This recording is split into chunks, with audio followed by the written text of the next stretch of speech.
Hi, Minnesota-bound podcast listeners. I'm Realtor Heather Womack. I grew up in Minnesota and love all the outdoor activities we have here. In fact, I love Minnesota so much that I moved back here from Europe to raise my family in the land of beautiful hikes, refreshing clear lakes, and winter fun. That's why I'm reaching out to the listeners of the Minnesota-bound podcast. As a realtor, I've helped hundreds of folks buy their first home, sell the home they have, purchase a lake cabin, or start investing in Minnesota real estate. If you love adventure but need some new scenery, call me. My website is heatherwomackrealty.com. That's Heather Womack, WOMACK, realty.com.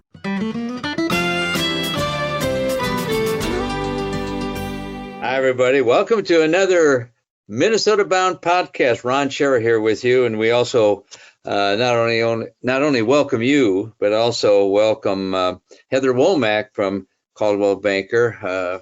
We thank her for joining our Minnesota-bound podcast team. Should also let you know that this podcast is brought to you by Star Bank, Minnesota DNR, Wonderful Water, Connecticut, and the Minnesota Propane Association. My special guest today, and I say special not very lightly because he is special to me for many, many reasons, but we get a chance now to chat with Eric Olson, walleye fishing professional and river rat from Red Wing, Minnesota. Eric, thanks for joining us today. Not a problem, Ron. It's always an honor, whether it's in the boat or on the air, to spend some time with you. So I really do appreciate the invite. It's awesome. I love it. Well, very good. And before we get started, Eric, I have to share with people how I first met you way back when there was an outboard motor called Evinrude. You were kind of their pro fishing guru for Evinrude Outboards, and you and I were at a charity event up on Gull Lake, and we're sitting around in the evening talking fishing, as a lot of us like to do.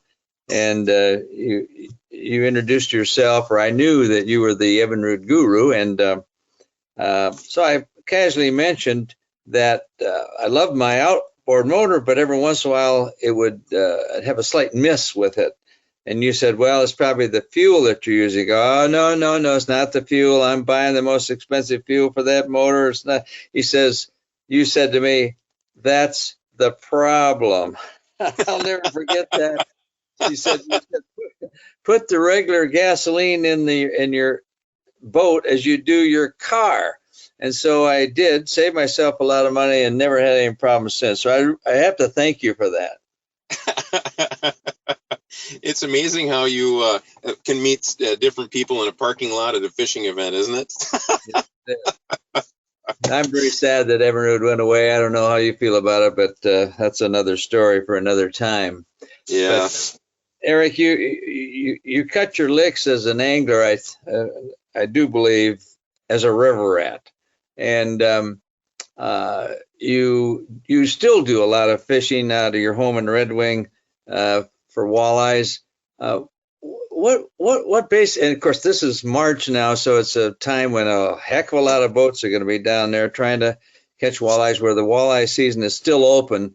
In your experience, what differentiates walleye fishing in the old Mississippi or the river than compared to a lake? I think one of the big things as far as fishermen go, it's intimidating. You've got current, you've got different structure that people don't see in lakes, wing dams, inside, outside bends and rivers, current changes, slack water, backwaters, all those kinds of things really have a tendency to spook anglers. And, the old saying, Ron, that 90% of your fish are in 10% of the water. It's still true in the river.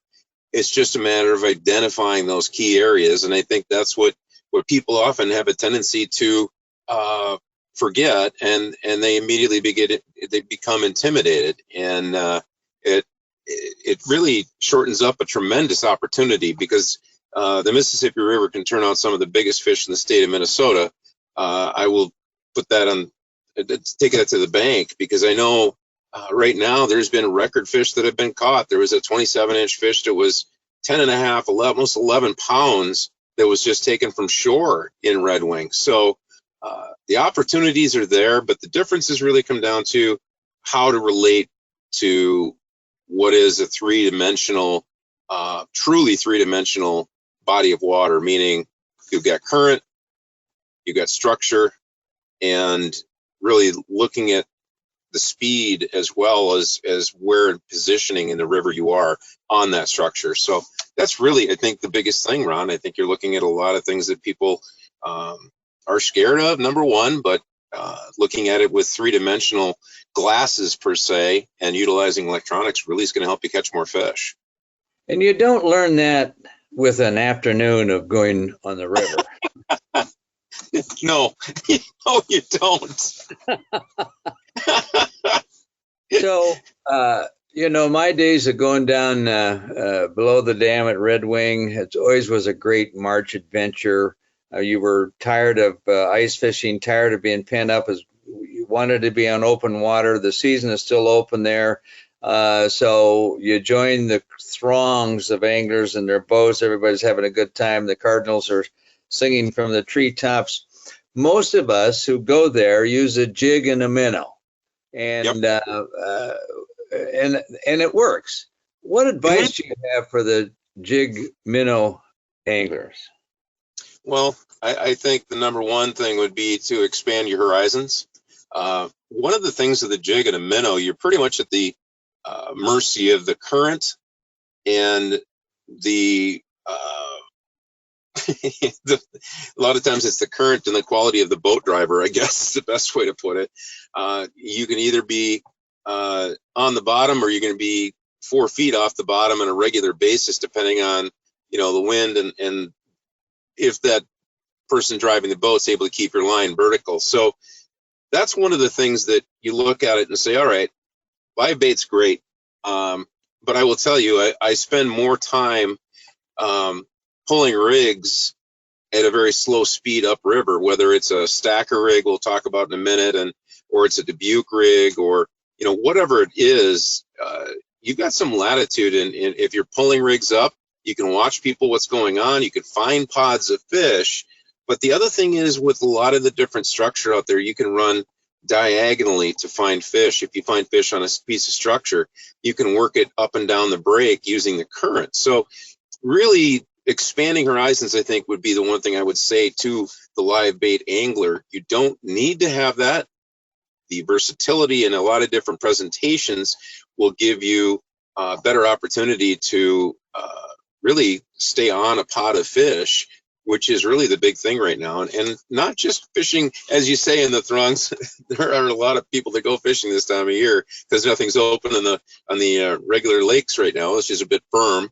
But if you're able to go out and spend some time pulling some rigs, it really does give you a different opportunity than just drifting your rigs downstream. Well, you're talking to an old jig fisherman. I still enjoy fishing with a jig, feeling it, setting a hook, versus what I might say is a more just a not as intimate style of fishing. But you mentioned keeping the line vertical. Now, some of the people I've been with on the river who really know what they're doing, they do that. They keep the jig going down the same speed as the current. It seems to me that was critical. You?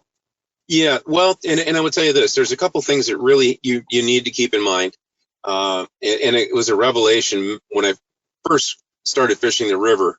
And usually it's by error that you find things. And it was definitely an error that I found this. And one of the things is this: in certain spots, especially if it's rocky, if you're in some very difficult areas where you can be heavy in snags, vertical is extremely important, as well as if you're in a situation where the fish are finicky, they may need to have a very slow presentation, just up and hold it, a little bit off the bottom, drop it quick, or maybe it's a quick pop. Whatever that might be, that could be a technique. But one of the other things to keep in mind is there's a lot of fish that don't want any movement. They want it dragging. And one of the big things in the river is dragging a jig. And if you've never done it before, it's something to try. And it's honestly, Ron, it was the craziest thing. When we weren't catching any fish the second day. I went out with a buddy, two buddies of mine. We were out fishing, and I went back to get a bottle of water, and I put the rod down, and the rod holder just left it there. I came back up to the front of the boat, and the rod's bent over double, and I had a 3.5 pound sauger on. And I thought, what in the world was going on? And my buddies just said, well, the thing was bouncing along the bottom. And of course, then all three of us at the same time, let's do it again. So we drove up quick, and we all threw our lines out sideways, and we drifted with our lines dragging the bottom.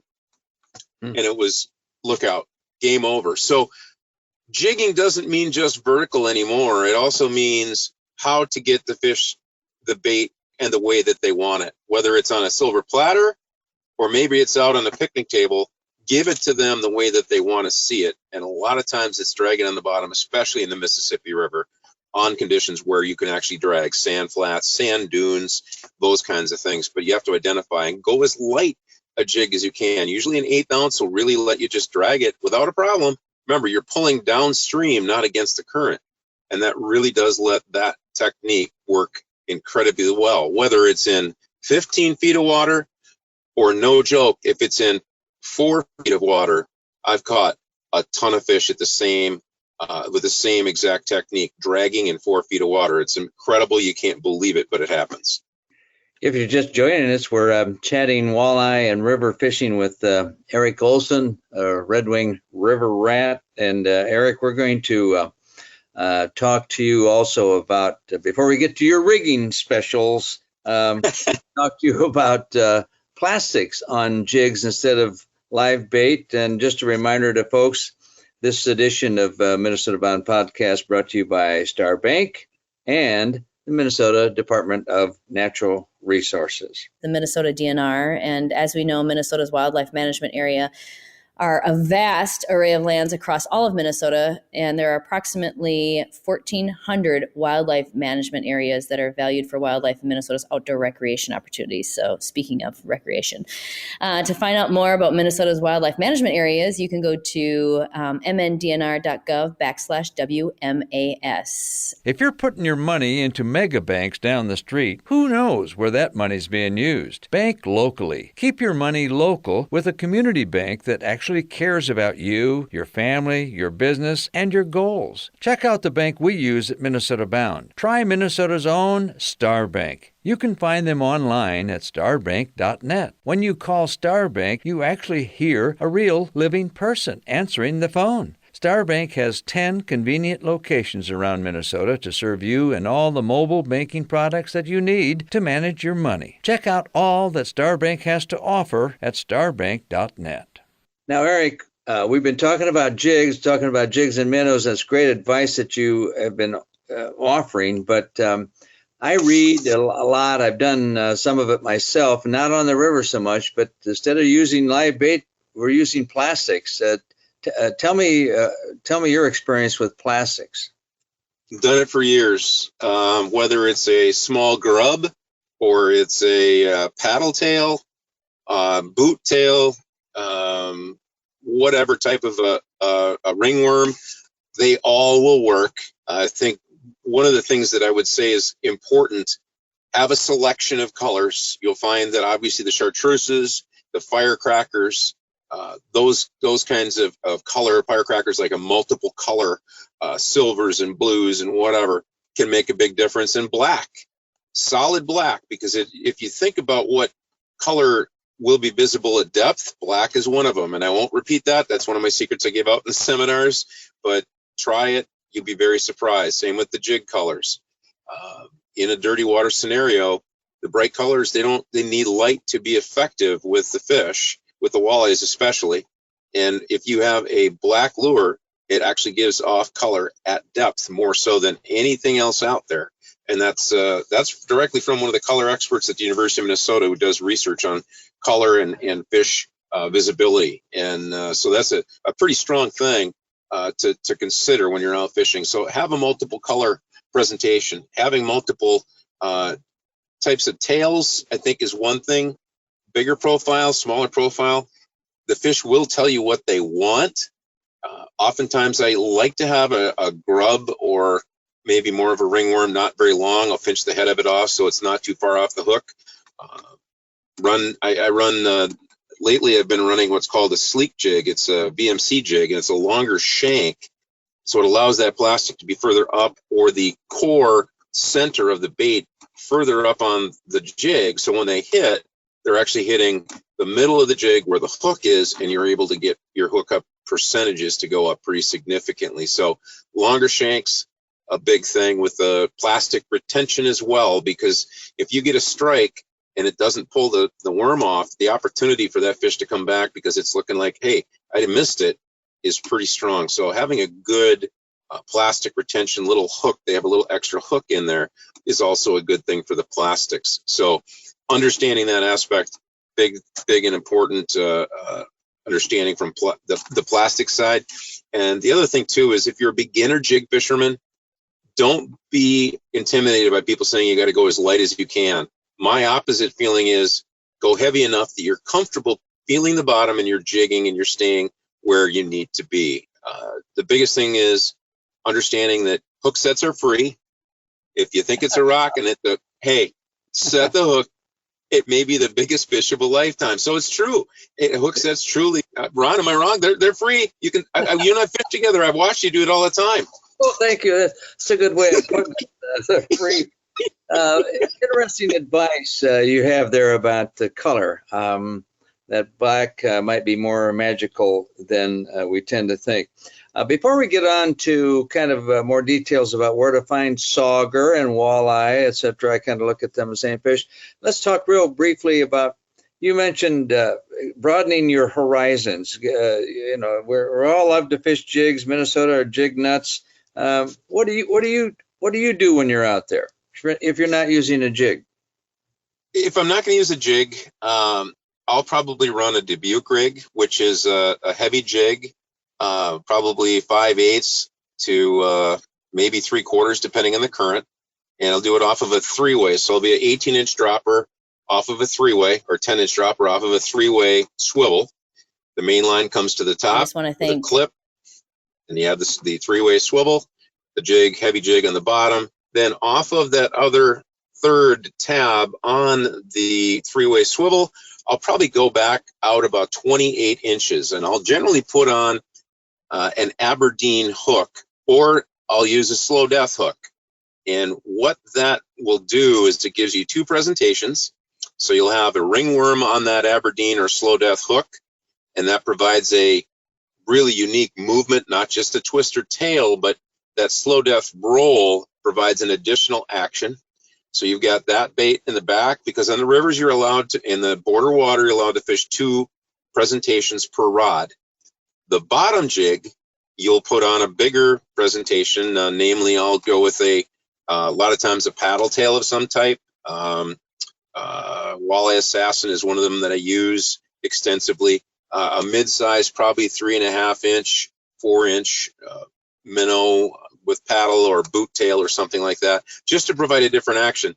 When you start catching fish on one and use different colors, then you know we're going to switch. So 3 people in the boat, vary the color, find the active color, and then start moving to start looking at what options you have within that color, maybe in a boot tail that's the same as a twister tail color, seeing if that's going to be the deal. So experiment, but let the fish tell you what they want. And then the presentation and the movement, you're only going to be moving maybe a half a mile an hour, but the key here is this is a 3-dimensional part.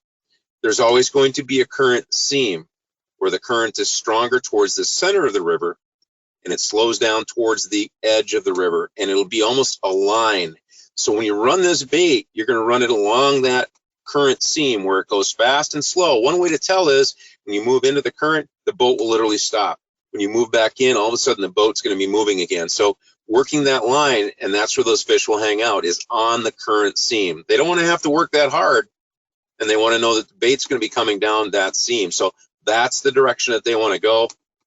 That's where they'll hang out, and really looking at those key spots, clam beds, that kind of thing. But that's the presentation that can give you a really good look at what's going on. You can dodge the jig fishermen as they float by you, because now you've got complete control. But last but not least with that presentation, Ron, one of the big things is If you find you're getting fish at the at one particular spot when you come up to it, you can stall the boat and still be working and just work back and forth up and down the break. I call it lateral fishing. So you're working up and down on that break line to find exactly and pinpoint those fish, because a jig fisherman, they have to go past it. They can't stop and fish that spot. Whereas this presentation will allow you to stop and work it both a little up, a little back, but laterally as well, because a lot of times those fish, when you're working it laterally, they're chasing and they're going to say, hey, this is heading out of my territory. I need to get this thing quick. Real key to that presentation, it's active. You're finding fish as well, and you can see what's going on around you. Hey, good advice again, Eric. Before we take a break, just a quick word about using crankbaits. Now, the old lead core line and crankbaits, is that you see that anymore? Is it effective yet? Oh, absolutely. One of the unique things now that we do a lot of times in spring, everybody thinks you troll upriver. You know, generally you throw lead core down, you troll upriver. But surprisingly enough, you turn that thing around, you pull lead core downriver, and you're going at about probably 3.8 miles an hour, maybe 4 miles an hour downriver, and hang on when they hit, and you can catch massive fish. When the fish don't seem to be biting, turn around and play with it again. It's all about letting those fish tell you what they want. And when you turn it around, that works. But so does pulling it upriver. Even in a higher current situation, look for those current seams. That's where those fish will be. And trolling with lead. And Ron, lead is, as you probably be, you know, we've talked about it, I think, at length. Lead is intimidating for a lot of people, and they don't really have necessarily the tackle to do it. And one of the ways to get a presentation that can work in the heavy current, we call it stacker rigging. And stacker rigs are basically taking a 4.5 ounce bell sinker, using that same 3-way that I just talked about. So if you want to be a river fisherman, 3-ways are really important, but you are hands-on. You're hanging on to the rod. It's you and the fish. And then you take 2 floating rappalas. One, it's about 24 to 36 inches back of that on one line. And you take another segment of line and you tie a clip on both ends. You attach one of the crankbait snaps to the back end of that number 7, number 9, or number 11 floating rapala. They tie to the ring on the back of that lure. You go back another 48 inches and you put on another floating rapala on the back end of it. And now you're able to pull upriver. Kind of have a train of rapalas there, don't you? Exactly right. And what's interesting, Ron, if you imagine what happens when you have one rapala attached at the front and the back, what the action of that bait is just kind of a funky, maybe a little roll once in a while. It doesn't have that same rapala action, wiggle back and forth. You'd be surprised at how many bites, and I would say it's more like 75% of the time, those fish will hit on that front bait that has little to no action at all. And again, for those intimidated by lead or you don't have the equipment, that's one way to really go and approach those higher current areas where those fish are going to be hanging, and maybe the jig fisherman can't get at it. It's too fast for the current wise, it's too fast for a Dubuque rig, and you want to try it. You're seeing fish, you're marking fish. I've done it many times, and I'll tell you what, you're talking those big saugers, they'll hang out in that current, they'll hang out at the bottom, and they'll be off the break where the jig guys can't get at, or maybe they get pushed off. They'll hang, and that bait will get them every single time. We're talking with Eric Olson about river fishing walleyes and sauger. We're going to get to the difference between those two fish in a second, so hang with us here. But first, a message from Connecticut. It's pretty easy for me to talk about Connecticut. I've had the Connecticut system in my home for years and years. I live along the Rum River, where my water that came with the house, the well, was full of iron. Everything was iron tasting, iron stinky, staining the sink and whatever. And discovered the magic of Connecticut. And it's a system that requires no electricity, very little salt. But the best thing is it provides just great tasting water, and no longer does the water smell like you know what. So Connecticut is my choice. If you haven't taken a look at it, please do that. Connecticut, the greatest water, as far as I'm concerned, the greatest water. We also have a word now from the Minnesota Propane Association. Hey, I'm Laura Schara, and did you know, according to the Environmental Protection Agency Energy Star program, that propane is almost 3 times more efficient than grid electricity? We all care about our planet, so let's use energy efficiently to reduce our environmental footprint. You can heat your homes, your water, your cabins, your businesses with propane. The right energy right now.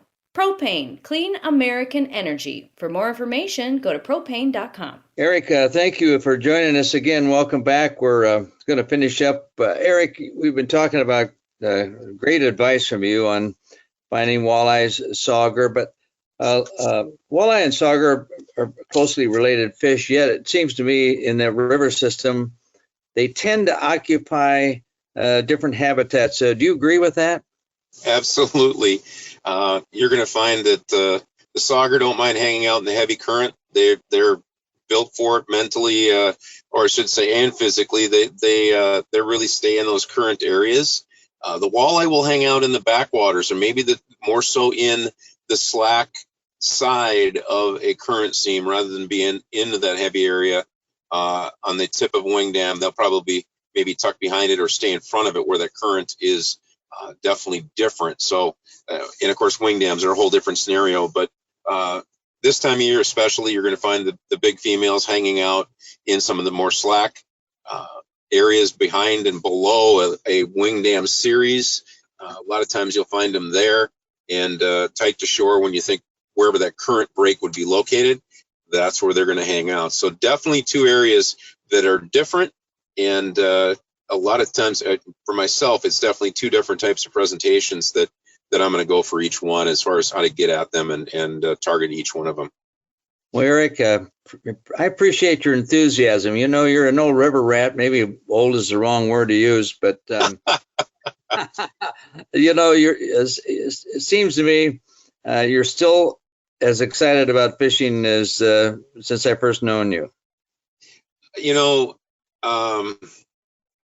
it is funny. I've had somebody tell me that when they've seen me on some of the TV shows with tournaments, and it is funny. It's like you're a little kid. I mean, when my dad brought me out when I was 5, and I was using a little fuzzy grub. I'll never forget it, a black and yellow fuzzy grub. And ever since then, it's been jig fishing is my favorite thing to do, and it still is today. But just catching fish, casting for them, live baiting, whatever the case is, it's really about the enjoyment of chasing and the enjoyment of getting people out and spending time on the water. And you know, you get that hookup. There's nothing like that feeling of a fish hitting a jig, and you know, the excitement is there. You don't know what's on the other end, whether it's a pike or a smallmouth or a big walleye, who knows. But it also helps when you know if somebody else hasn't been out fishing much and you can take them out and you can develop that same excitement. That to me is one of those things that really elevates your game as well, because you want to get these guys on fish and gals on fish as well. And I get as excited about somebody else catching. You know, like Ron, when you come out, I get as excited about you catching fish. I knew you were gonna say that. It was a little wind up, but I had to go there. You know, I'm going to ignore that remark, and I'm going to ask my editor to erase that part of it. But well, Eric, in case folks can't tell, we've been good friends for years. Are you still in the tournament game, or have you kind of retired? No, still in the tournament game. And last year I had a little bit of some, you know, obviously with the COVID, et cetera, it changed the game a little bit. I had some technical issues with some products that were just, what do you do? Nothing you can do. You just have to shrug it off and move forward. And you know, working with a great company, I switched boats last year, working with Vexus boats now. And the guys that had basically started Ranger boats, they're often doing an amazing job with the new new VX series and DVX, the walleye series and the bass and aluminum. But they've been fantastic people to work with, and so looking forward to a long future in the tournaments with those guys.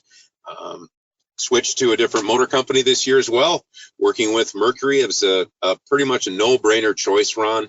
You know I'm kind of a motorhead from way back, and it's the technical aspect when you start looking at why people build and what do they do with an outboard to make power. And across the board, literally from their kicker motor all the way up to their big new 600 horsepower motor.